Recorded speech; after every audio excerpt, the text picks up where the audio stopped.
On July 20th, 2025, the world woke to heartbreaking news. Malcolm Jamal Warner, the beloved actor and musician known for decades of work on screen and stage, had drowned in a sudden rip current while vacationing with his family on the coast of Limon, Costa Rica. He was only 54, a man still active in his craft, still building new projects, suddenly taken by the sea while his 8-year-old daughter watched in terror from the sand. In the days since, questions have turned toward the quiet legacy he leaves behind. Not just the royalties from his Emmy-nominated television career, his Grammy-winning music, and years of creative work, but the future of those assets now bound to a single heir, his only child, whose life will forever carry the weight and protection of everything her father built.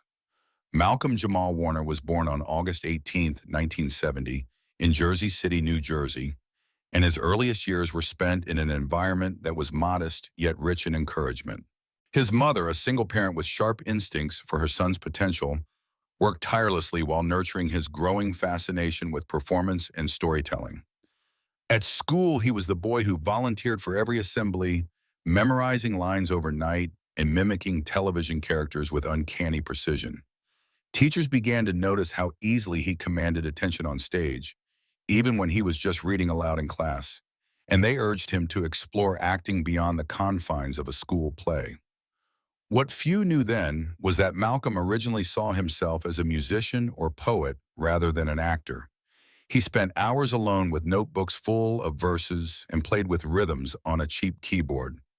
The turning point came unexpectedly when his mother persuaded him to accompany her to an open audition in New York City, not for a play, but for a youth acting program. He reluctantly read a few lines, unsure of himself, but the casting director immediately pulled her aside and said, "Your son has something special." That single moment altered the trajectory of his life.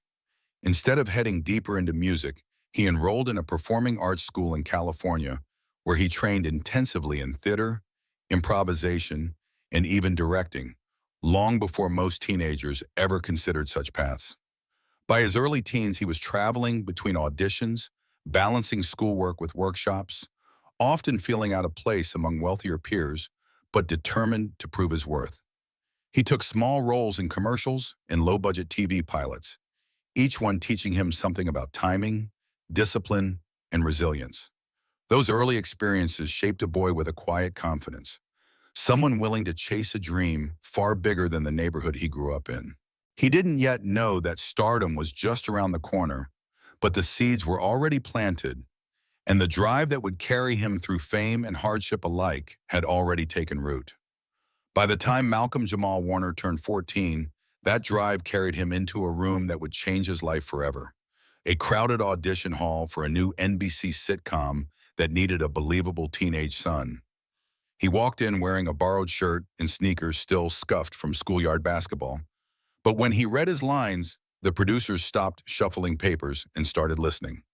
Within weeks, he was cast as Theo Huxtable on The Cosby Show, and almost overnight, the quiet kid from Jersey City became one of the most recognizable young actors in America.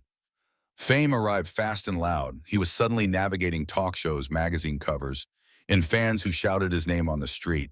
At the same time, he still had to finish homework between takes and attend tutoring sessions on set, living two lives at once. The workload was exhausting, yet he embraced it, knowing opportunities like this did not come twice. Behind the scenes, Malcolm was curious about how television worked beyond acting, often hanging around the cameras and asking the crew about lighting setups or script changes.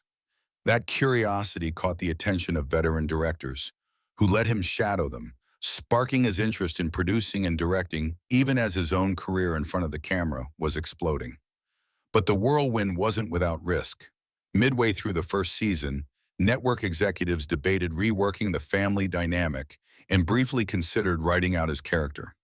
It was a terrifying moment for a teenager who thought he had just found his calling, but audience reaction to Theo was so overwhelmingly positive that the plan was scrapped, cementing Malcolm's place in the cast. Over the next 8 years, he grew up on screen, evolving from the awkward kid brother into a mature performer, earning an Emmy nomination in 1986 and winning praise for his comedic timing and emotional depth.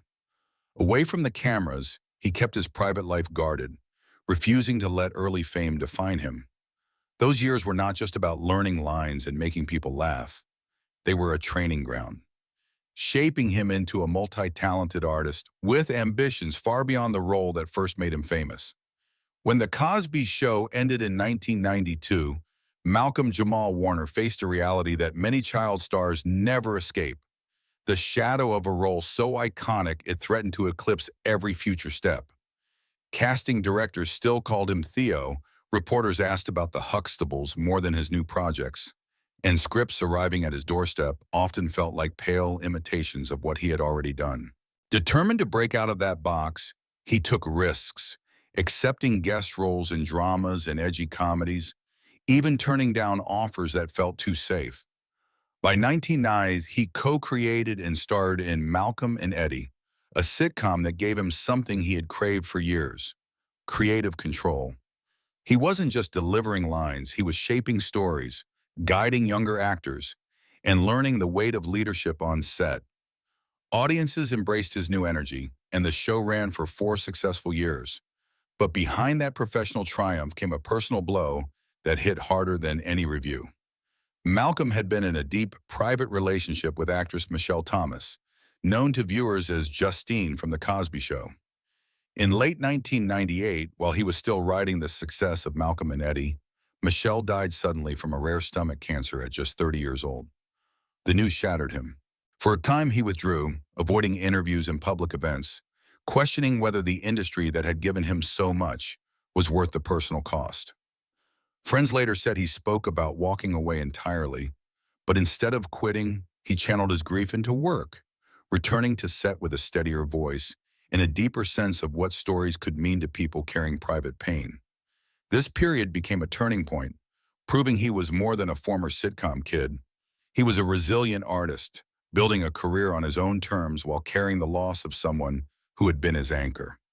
As the new millennium unfolded, Malcolm Jamal Warner refused to be just a nostalgic memory from a golden era of television. He stepped away from the routine sitcom circuit and began crafting a career that matched his own layered identity. By the early 2000s, he was appearing in dramas like Jeremiah and taking on guest arcs in shows that demanded emotional depth rather than easy laughs. Off-screen, he poured himself into music, forming his band Miles Long and experimenting with jazz-funk rhythms that blended poetry with bass lines he wrote himself. Nights that might once have been spent at red carpet premieres were now spent in small clubs, where he delivered spoken-word performances about race, fatherhood, and the silent struggles behind fame. Even as some critics dismissed his pivot as a side project, he kept refining his sound and message, eventually releasing albums that showcased his skills not only as a performer, but as a composer and storyteller. The plot twist of this chapter came in 2015 when, after years of grinding outside the Hollywood spotlight, Malcolm's musical work with Stevie Wonder and other legends led to a Grammy for Best Traditional R&B performance with the song Jesus Children. It was a jolt of recognition that proved he hadn't just survived beyond his breakout role, he had evolved. Around the same time, he ventured back into high-profile television with appearances in American Crime Story and Suits, reminding audiences of his versatility. He began directing episodes for shows he wasn't even starring in, and producers respected him as someone who could bridge the gap between actor and filmmaker. This era was defined by reinvention, each choice a deliberate step away from nostalgia and toward a future built on artistry, discipline, and a relentless refusal to be defined by a single chapter of his past. By the mid-2010s, Malcolm Jamal Warner had grown into a man who carried both wisdom and quiet pride, and the next chapter of his life would be defined not by a role or an award, but by family. In 2017, after years of guarding his private life, he and his wife welcomed their only child, a daughter whose name and face he kept out of public view to protect her innocence. Becoming a father transformed him. He spoke in interviews about how fatherhood sharpened his purpose and softened the edges that years in Hollywood had carved. While continuing his work on acclaimed series like The Resident, he also co-created and hosted the podcast Not All Hood, where he explored culture, resilience, in Black identity with a candor that resonated far beyond entertainment circles. He often recorded episodes late at night after tucking his daughter into bed, reflecting on how success felt different when measured against the life he was building for her. The plot twist of these final years was how close he came to walking away from the industry altogether. On the podcast, he admitted there were moments he felt unheard, marginalized by an industry that too often typecast him. Yet each time, the thought of what example he wanted to set for his daughter pulled him back. He poured his energy into meaningful roles and projects, not just visibility.